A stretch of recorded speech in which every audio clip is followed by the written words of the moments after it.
ಹೆಂಗಪ್ಪ ಅಂತಂದ್ರೆ ಮತ್ತು ಸರ್ಕಾರ ಕೈಯಲ್ಲಿದ್ದಾಗ ಅಲ್ಲಿ ಲಕ್ಷ ಜನ ದುಡಿಯುತ್ತವ್ರು ಇವರು 1000ಕ್ಕೆ ಬಂದು ಹತ್ತಿದ್ದಾರೆ ಅನ್ನುವಂಥದ್ದು ಇಲ್ಲಿ ಕಂಡು ಬರ್ತದೆ.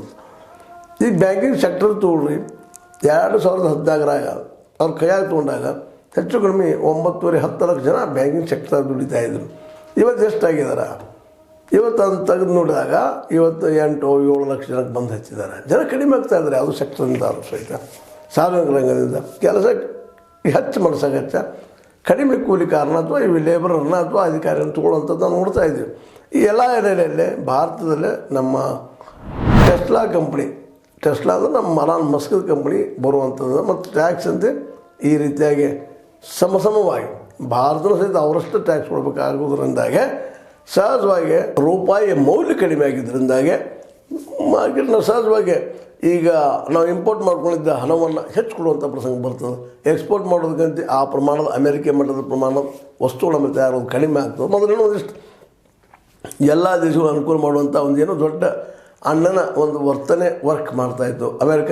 ಇವತ್ತು ಅದಿಲ್ಲ. ಹೀಗಾಗಿ ಅದು ಒಂದು ಎಕ್ಸ್ಟ್ರಾ ನಮ್ಮ ಮೇಲೆ ಬರ್ಡನ್ ಆಗುವಂಥ ಸಾಧ್ಯತೆಗಳಿದ್ದಾವೆ. ಮತ್ತು ಅದ್ರ ಜೊತೆಗೆ ಇನ್ನೊಂದು ಏನಪ್ಪ ಅಂತಂದರೆ ಇದೇ ಕಾಲಕ್ಕೆ ಟ್ರಂಪ್ ಅವರು ಏಕಕಾಲಕ್ಕೆ ಬ್ರಿಕ್ಸ್ ಜೊತೆಗಿನ ಸಂಪರ್ಕ ಕಡಿಮೆ ಮಾಡಬೇಕು ಅನ್ನುವಂಥ ಒತ್ತಡದು. ಯಾಕಂದ್ರೆ ಬ್ರಿಕ್ಸ್ದಲ್ಲೇ ಇತ್ತೀಚೆಗೆ ಇಸ್ಲಾಂ ಕಂಟ್ರಿಗಳು ಸಾಕಷ್ಟು ಸೇರಿದಾವೆ. ಅದರೊಳಗೆ ಸಂಪ್ರದಾಯದ ರಗಟ್ಟಿನಲ್ಲೂ ಆಯಿತು. ಜೊತೆಗೆ ಬ್ರಿಕ್ಸ್ ಮೂಲಕ ಡಾಲರ್ ವ್ಯವಹಾರ ಕಡಿಮೆ ಮಾಡಬೇಕು ಅನ್ನೋಂಥ ಉದ್ದೇಶ ಈ ಬ್ರಿಕ್ಸ್ ಸದಸ್ಯ ರಾಷ್ಟ್ರಗಳಲ್ಲೇ ಇತ್ತೀಚೆಗೆ ಚರ್ಚೆ ಆಗೋದು ನಾವು ನೋಡಿದ್ದೀವಿ. ಅದರಲ್ಲೂ ರಷ್ಯಾ ಮತ್ತು ಚೈನಾ ಅವರು ಸಹಿತ ಈ ಬ್ರಿಕ್ಸ್ ಜೊತೆ ಕೂಡಿದ್ದರಿಂದಾಗೆ ತಮ್ಮ ಮಾರ್ಕೆಟ್ ಹೊಡೆದು ಬರ್ತದೆ ಅಂತೇಳಿ ನಮ್ಮ ಟ್ರಂಪ್ ಅವರು ಅಲ್ಲಿಯ ವಹಿವಾಟುಗಳನ್ನು ಮಾಡೋ ಹಾಗಿಲ್ಲ ಅನ್ನೋ ಒಂದು ಕಂಡೀಷನ್ ಆಗ್ತಾಯಿದ್ದಾರೆ.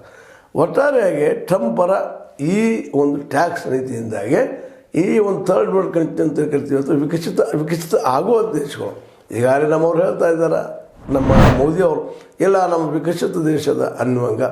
ಆದರೆ ವಿಕಸಿತ ಇಲ್ಲ, ಇನ್ನು ನಾವು ವಿಕಾಸಶೀಲದಲ್ಲೇ ಇದ್ದೀವಿ. ಇಂಥ ರಾಷ್ಟ್ರಗಳ ಮೇಲೆ ಈ ಎಕ್ಸ್ಟ್ರಾ ಬರ್ಡನ್ ಬಿಡೋದ್ರಿಂದಾಗೆ ಇನ್ನಷ್ಟು ನಮ್ಮಲ್ಲಿ ಉದ್ಯಮಗಳು ಕಡಿಮೆ ಆಗುವಂಥ ಸಾಧ್ಯತೆಗಳಿದ್ದಾವೆ. ಮತ್ತು ಈಗಾಗಲೇ ಎಲಾನ್ ಮಸ್ಕ್ ಇದ್ದಂಥವ್ರು ಟೆಸ್ಲಾ ಕಂಪ್ನಿ ಇರೋದ್ರಿಂದ ಇಲ್ಲೇನೋ ನಾವು ಉದ್ಯೋಗ ಕೊಡ್ತೀವಿ ಅನ್ನೋಂಗೆ ಏನೋ ಅಡ್ವರ್ಟೈಸ್ಮೆಂಟು ಹಾಕಿದಾರಂತ. ಆದರೆ ಒಂದು ಟೆಸ್ಲಾ ಕಂಪ್ನಿ ತಯಾರು